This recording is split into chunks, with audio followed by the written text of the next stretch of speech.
Hi, welcome to Fuel Your Mind TV, the television program brought to you from the Community College campus, where we take you behind the scenes and introduce you to the people who work here and the students who attend here. I'm Katie Watson, your host, and with me today is Erin Bonesack, our co-host. Hi, Erin.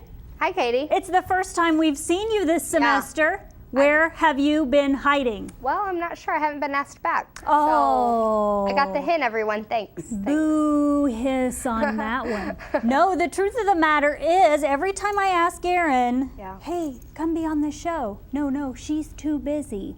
What have you been doing at the Call building? I'm already committed. That's it. I'm not too busy. It's just you pick bad times. Oh, see how she is. Tell me, what is the commitment at the Call building? First, I should say what the Call building is. The Call building is one of our facilities that's associated with the Scott Community College campus. We do run programs there, sometimes continuing ed. If you're looking at the continuing ed schedule and you see Call, K-U-H-L. K-A-H-L. It's an A? Yep. K-A-H-L. It is our facility in downtown Davenport. What's your committee that you've been working on there? Oh, I've been there for three probably. I'm on an IT committee that's like IT's people from the district, but they bring in like advising and financial aid, all different teams of people, so then we can all kind of work together so IT knows what we need, what's not working with our needs, cool. Stuff like that.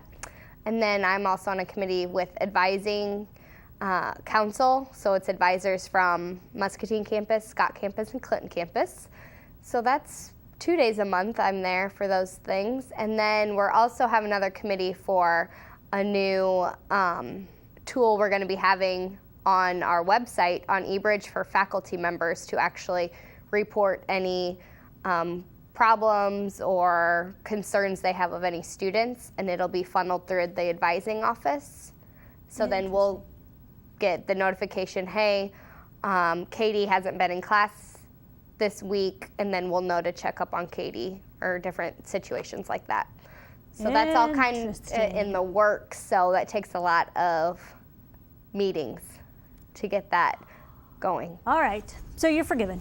Thank you. Okay. See?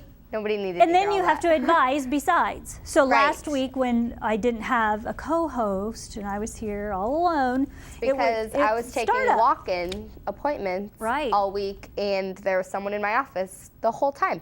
And we have started, classes have started. It's nice to see students back on campus. Mm-hmm. Summer gets long and gets lonely. We do have a few students on campus in the summer, but obviously it's our slowest time here. Well, it's our slowest time on campus, but our busiest time for advising. For people just getting people ready for dropping the fall. in. They're here. We're full. We're actually. Did you see the numbers today? Because I didn't. Seen them. I don't have an official count. I've been checking my email. Yeah. Because I really want to know, but. When's 14th day? I think next Tuesday. Not yet, anyways. It's like next week. Yeah, so we don't have an official count yet. By the time we film the next episode with Uncle Claude, we'll have an official count as to what our actual enrollment is, but I know we're up already. We're up 14th day, so it is busy here. And I felt good about it. I don't know how you feel, but I didn't see the number of what I felt were crisis cases where they come in at the last minute, don't have things done, want to start right now. You know that. Probably because they've been watching Fuel Your Mind and they know when everything's going on. Right. Good job, guys. Yeah, well, we're going to take full credit. So, at any rate. So, the new semester, what should we update people on? What do you think? Well, we have new chancellor. I got to meet him. That's the big news. I got to meet him. We do something at the beginning of the school year.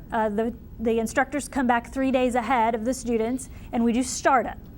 So this year, the new chancellor came and did kind of a meet and greet, and then stayed, which was awesome. He stayed, and we do a social in the evening just to kind of get reacquainted and say hello, and he stayed for that.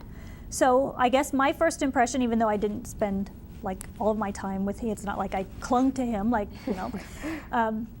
I just got to say hello and watch him interact with everyone, but I was very impressed with him. And he, during his presentation, he talked about his like overall mission for the district and what he sees as his vision for where we're headed. And I have to say, he gets it. He does. Yeah. And he's very professional. I think we might just have to step it up a little bit on this show. Maybe we should have him on the show. march a little straighter.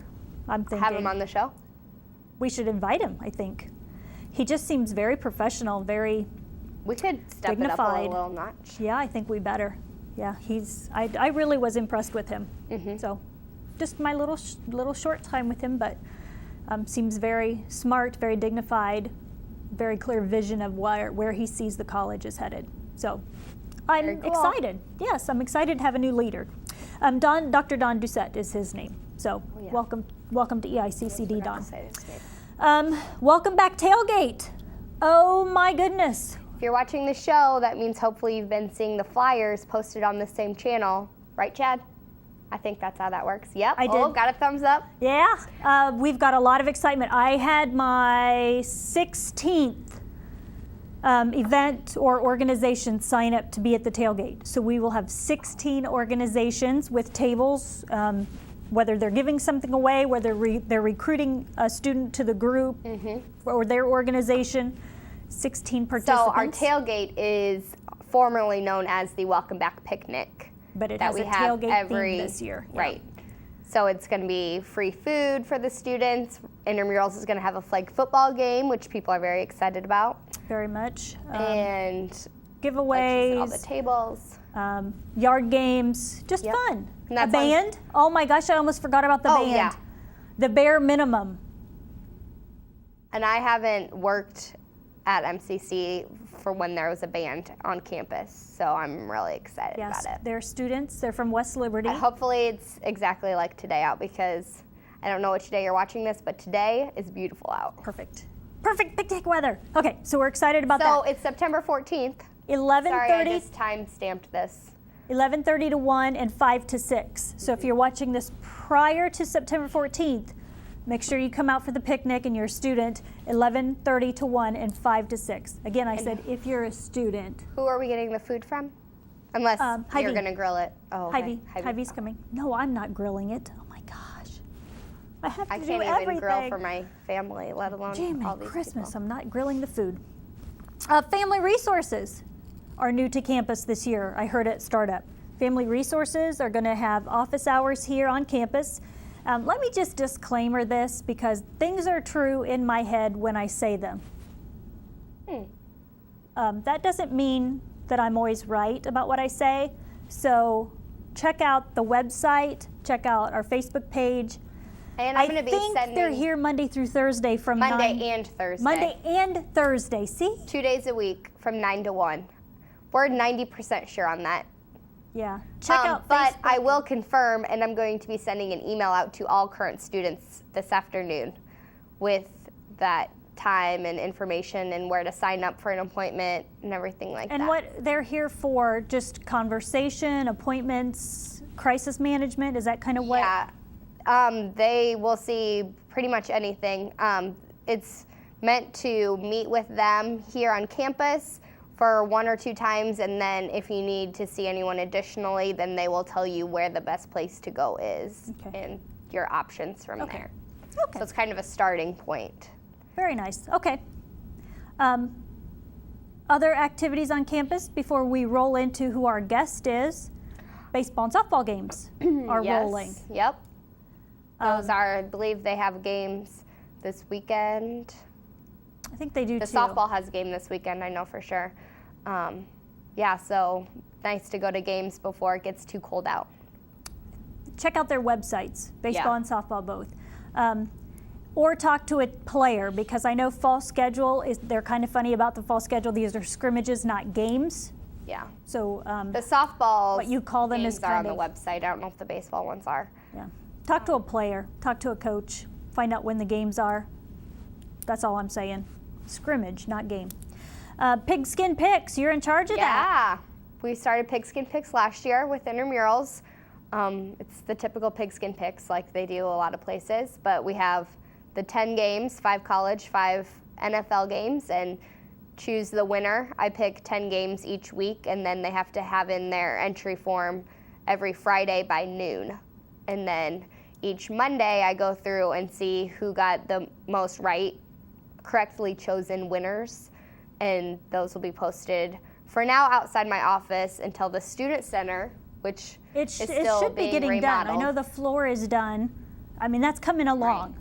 So All of the remodeling but jobs people really liked are pigskin getting picks. done. Yes. Like, it was a big hit. I've been having a request why we didn't start last week, because the NFL hasn't technically started yet, so I wanted to have it when they're both going on. So this is the official first week, and there's a lot of entries already in.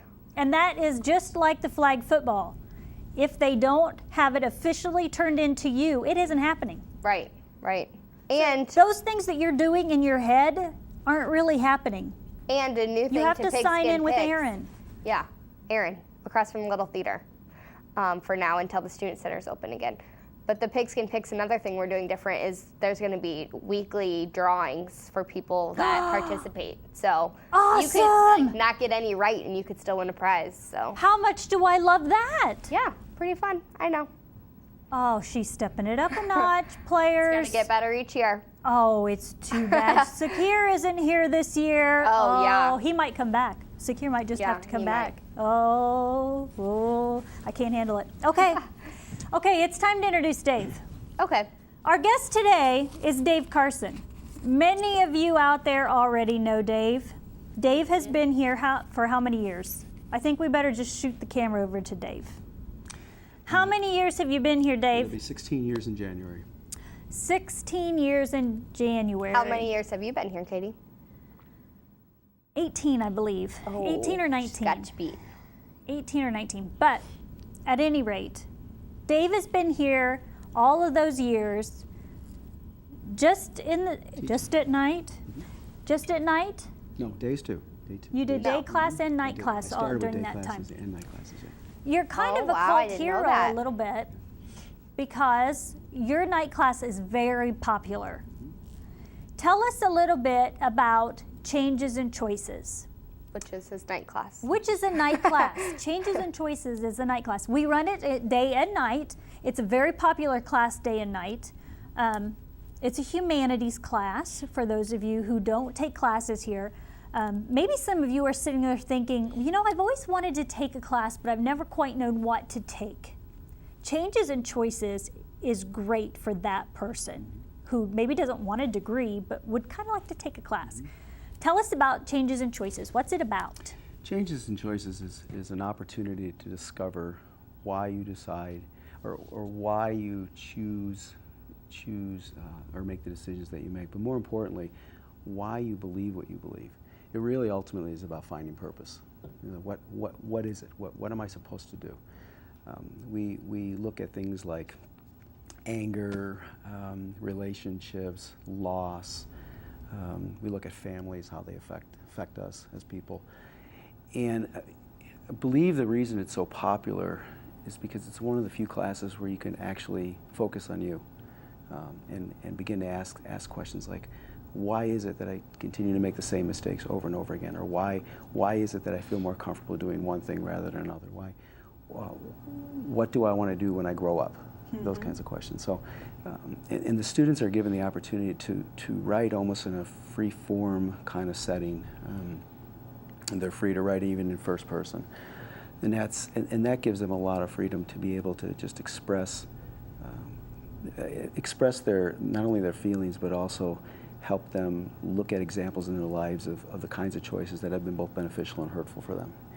And throughout the semester, they get more confident in their writing. They get more confident in being able to look at the material that we use in the class and weave it into their lives. And that's really the whole point of the course, is taking everything from the classics all the way up to very contemporary kinds of writing and saying, okay, how does this affect me? How can I be a better person? How can I be a better mate? How can I be a better person in general as far as my work, my school, my civic, volunteer work? So that's really what the class is about. And the students have flocked to that class for all these years. Right. And I really believe it's because they get a chance to look at them. So not just how your choices affect you, but how Affect that others. ripple affects everyone else. Very much so. Very much so. Interesting. Well, that's why. That's why they love it. Yeah. And some people who don't even think they're going to like it Yeah. are surprised. Yeah. I believe that's the case because there's a lot of anxiety at first. I will get flooded with emails and phone calls about, okay, what exactly do you want? Well, people, they're Right. used to, there's a right and there's a wrong. Right. Right. Learn the No. learn the right, learn the right, learn the right. And Right. this class No. isn't like that. Not at all. No. Yeah, that's a hard Yeah, shift. I know. Yeah, it is very much so. Very much so. Yeah, that's not what we're trained to do. So your transition into being an advisor, because now that's why we had Dave on, not just because of changes and choices in teaching in the humanities department for 16 years. We've now brought Dave on board as an advisor.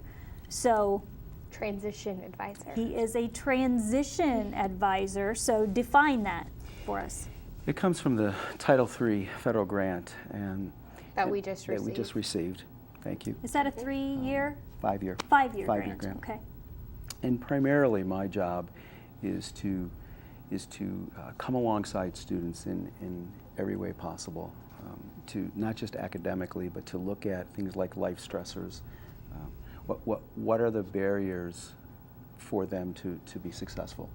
And so then the key then is to emphasize their gifts and their graces and really come alongside them. And I think it has a lot to do with really being involved in their lives, not just at registration, but every day, making phone calls, making emails. The majority of my job is calling people, emailing them, walking on campus, shaking hands. Can I help you? Is there anything you need?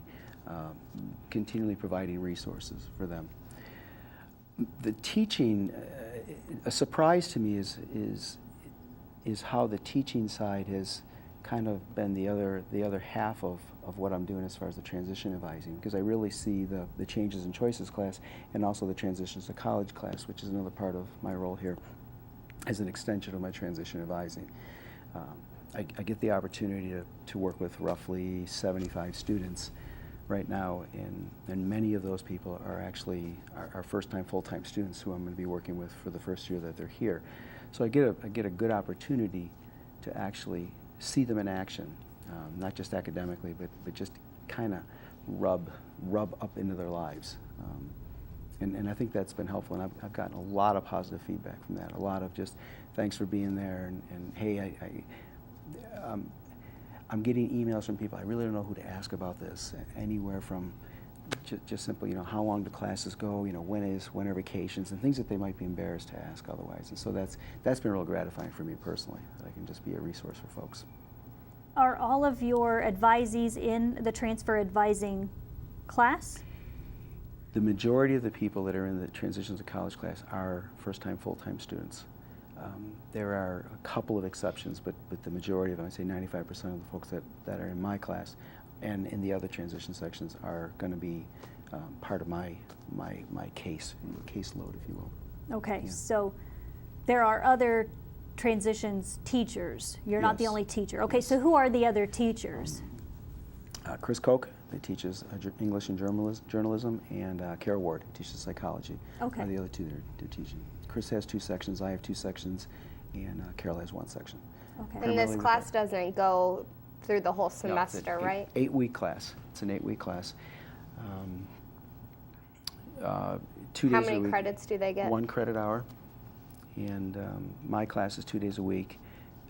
Chris has 2 days a week class, and so does Carolyn. And I have 1 night section where it's a 2-hour for 8 weeks.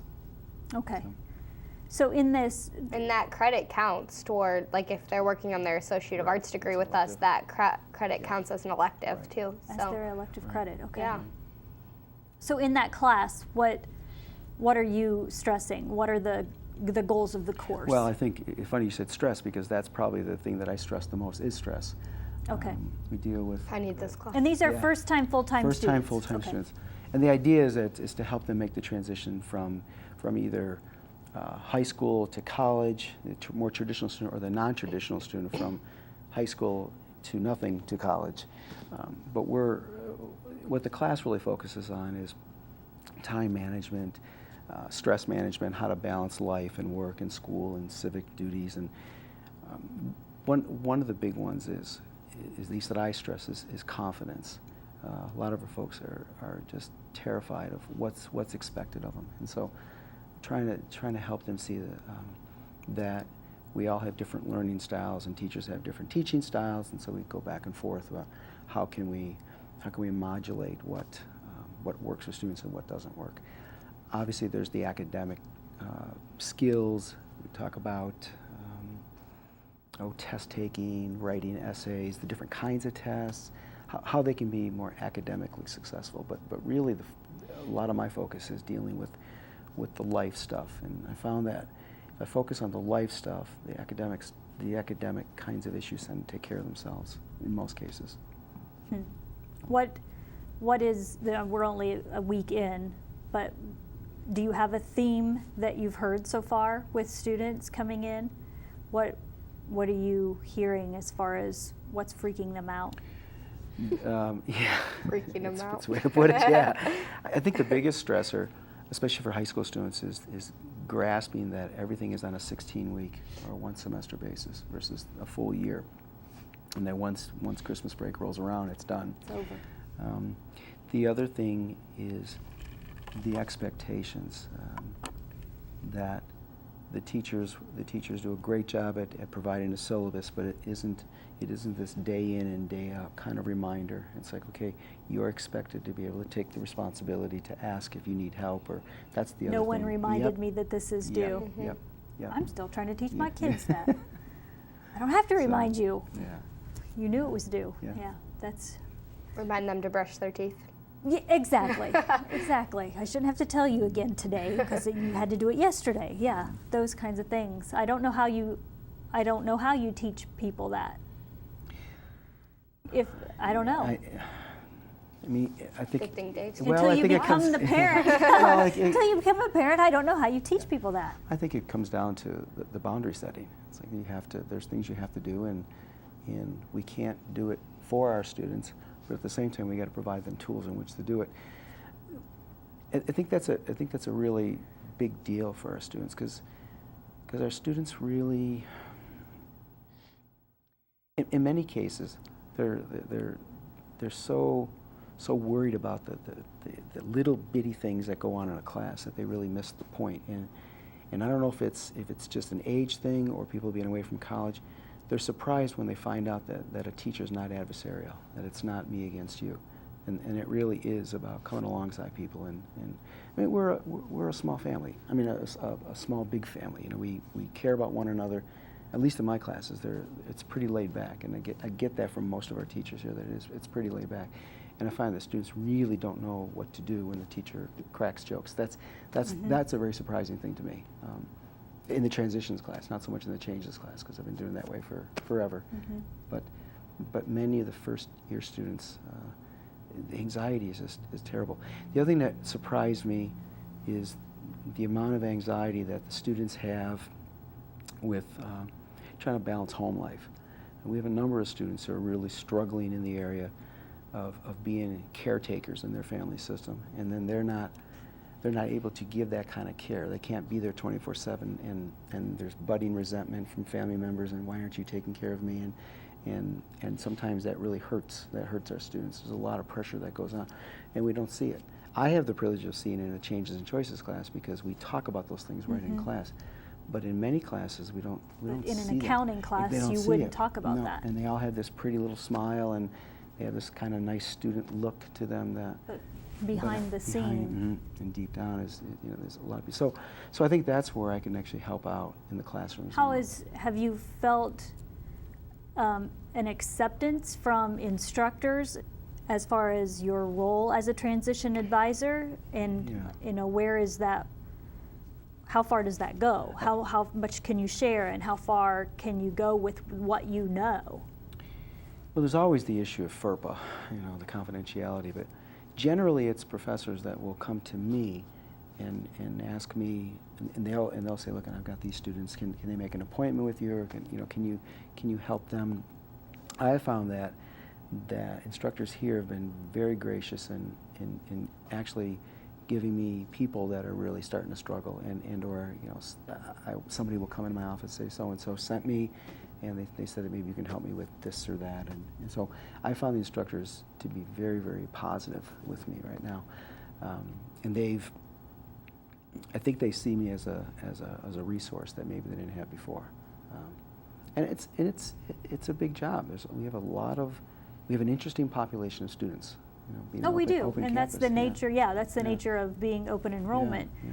is that everyone gets a chance. And by definition, open enrollment just means that we accept everyone. You obviously have to pay tuition, or you have to make some sort of accommodation to do so, but you get a chance to be here.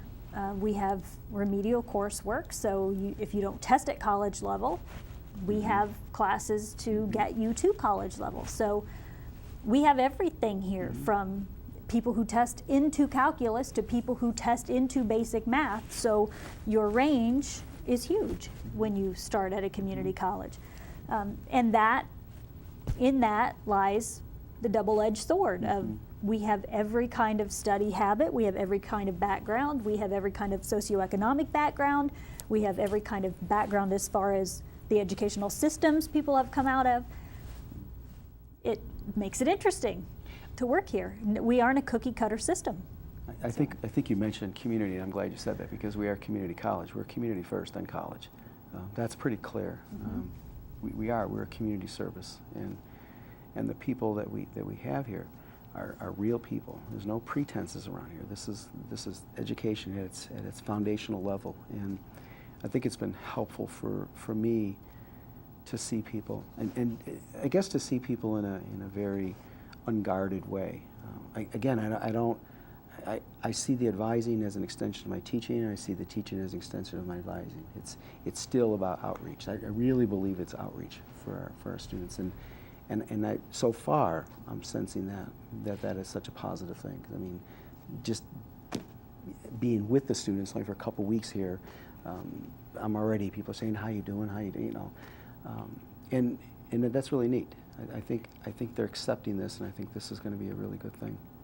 Well, I think the more we bring to the table and the more we share, and I mean, we all kind of joke about, you know, Erin's our Facebook queen, and you know, we have that medium to try to share who we are with the students, and you're the Dancing with the Stars champion, and you know, we all bring more than a one-dimensional self to this position, and some people like that and some people don't, and I think some people understand that and some people don't. We did our weed pulling event, and you know, you and I were there. I brought my kids. I mean, this is a place where we are more than one-sided, and we open that up to our students. I like that, and I know some people don't. I know that some people wish that we were just more porcelain, and you know, but that's not us. We're definitely a work in progress, and we're encompassing, and I like that. That's why I like working here. So I'm glad the transition advising has happened. I'm glad you took that on as a role, and I think it's going well. And I would like to attribute the fact that Erin and I feel like this was such a good startup semester. I like to attribute that you're here, that's why. That I've been having a ball. I think it's the greatest thing, especially the new students. I really enjoy working with the new students, probably more than anything. It's because it's a neat feeling just to kind of. it can be energizing, yeah, can it? That people who are starting, and, right. and Dr. Doucette even started about that. Yeah. Every semester, you know, there's a possibility that there's that one student who really will turn their life around and do something great. Every semester, you get that chance to start someone's life over. How awesome is that? Well, and I think it's really cool. It's so good to succeed. I'm thinking of the person that did our mural out there on the tennis courts. How much do I love that mural. Yeah. And a beautiful vision of what it saw that beautiful painting in her mind before it was painted. And that's always been inspiring to me, and she's inspired me to really work harder, even because she could see what really nobody else could see, you know, and I'm not sure believes that it's all that good, but it's amazing. It's amazing what vision will do. And so I guess that's where I look at people and think, okay, who is it will you touch? You know, it's a kind of pay it forward thing. So I really, again, it's outreach. I really believe that what we do here makes a difference. It really matters. You know, we're training nurses and vet techs and business people and a number of business people who have gone out and done volunteer work in the community, and some are even working for not our organization but the housing department, the housing units. And I just think these people cut their teeth right here in Little Muscatine Community College, and these are people that are going out in the community helping others. And so that's what's always gratifying to me, not so much what I'm doing for folks, but what are they doing? How is this message of education making a difference in our community so that we can truly be a community college? Speaking of housing, did you already do an episode on housing? We did. Our housing. We did a housing episode last. I think it was the last episode. Right Barry. before school Oh, that's started. right, because Barry was tied up. Peggy and I were the only two that were on. Oh. And that kind of that particularly what you were talking about reminded me with the fresh start every semester. We've had students or groups of students who may have done something negative or left a negative impression in a community. Every semester, the new students start fresh. So whether a baseball player did something or an ag student did something or whatever, every semester they're new. So this semester, they'll do something great. And I hope every instructor feels that way, that you don't carry that on the next semester, that, oh, I remember last semester when I had a baseball player that slept in my class, therefore every baseball player is bad. You know, I hope we never have an instructor who feels that way, because every semester you're not teaching baseball players, you're teaching a student. We happen to have some that play baseball, we have some that major in ag, we have some that are welders, we have some that are artists, we have some, but they're students. They're not students who live in housing or students who do this, or, you know, that's what I hope for our institution, is that we never become like that. That's my hope. That's what I would like to share. That's so inspiring, Katie. That's my hope. That our institution is that way. Because every semester I just feel like we get a little bit better and a little bit better and a little bit better, and we just keep working and working and working.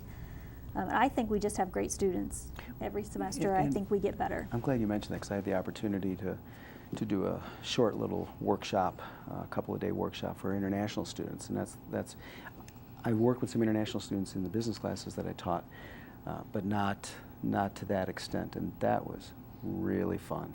That was, I don't know, we were like one big group. It was the really cool experience, and so it was And neat yet just another group that live in our new housing. Yep. I think that housing has just brought such an interesting mix to the campus and to campus life. Aaron and I were just talking about campus life over lunch. And let me just apologize to Dave. Oh my gosh, Aaron and I had lunch together. Should have brought a mint, my goodness. Oh. I don't know what you're talking about. Dave does. At any rate, over lunch, we're talking about campus life, and just it started with the picnic. We've just got so much interest over the picnic, and that building has just brought so much campus life here, and so much energy, and so much, you could just feel it. Like, I believe we offered flag football last year, and a couple people showed up, and now we have, like, not only do we have people signed up, we have teams of people signed up. That are printing their own T-shirts, I hear. Yeah. So. Yeah, I think they're a little bit serious, Dave. I might need you to referee. Yeah. Oh, yeah. I was gonna talk to you about that. Okay. Yeah, No, we might. no, need, I'm serious. Yeah. We might need some. We might need an adult. I'm serious. You're right. We're gonna put it outside of the learning tree, so we might need an adult. I've already been Make sure the little Googling kids- flag football rules to come up with something. It's to pass becoming out. serious now. Yeah. So I might it's need to get just you a lot of a energy. referee shirt. That'll work. Oh, and a That'll whistle. work. Oh my gosh, I have so much to do. Yeah, we're busy. We might need to call this show to a halt because, oh my gosh, flag football's gone crazy. Yeah. Yeah, the building has just brought campus life and student energy, and hopefully Jan will feel that. David Lane is going to start an improv group. How much fun would you have in that? I'm excited about that. Mr. Dancing with the Stars. he could do crazy things with improv. You start thinking about I've that. seen him Yeah. dance. Have you seen him dance? No, you have? Dave's a dancer. Dave won a dancing contest. Well, I didn't know that. I've witnessed it myself Yeah. at a wedding Yeah, reception. we're going to start dancing now. Mhm. Dave's going to start teaching us how to dance. be So, glad I think I Chad, have I'm an appointment. thinking we're going to have. Aaron's busy. Whew, got to go to the call. Call again. Darn it, I'm busy. Yeah, I think Dave's going to teach us to dance, and Chad, we might have to have an edition of Fuel Your Mind TV dancing. Yep, I'm out. Yeah, could you see Alita and Annabilia and I? Yeah. Alita might actually go there, Yeah. so. Well, you need Barry, the housing manager. Oh, yeah, she can- definitely she'll can get with down. you. I don't know Okay. if it'd be good, but she would dance. Katie's writing this down. Dancing with the Stars. Fuel Your Mind. Well, it could definitely be an intramurals event. Awesome. Okay, Contest, got it. Wrote it down. Chad, we're going to wrap up this edition of Fuel Your Mind TV because we've got so many exciting things on the plate for later. With that in mind, grab your cup and fuel your mind.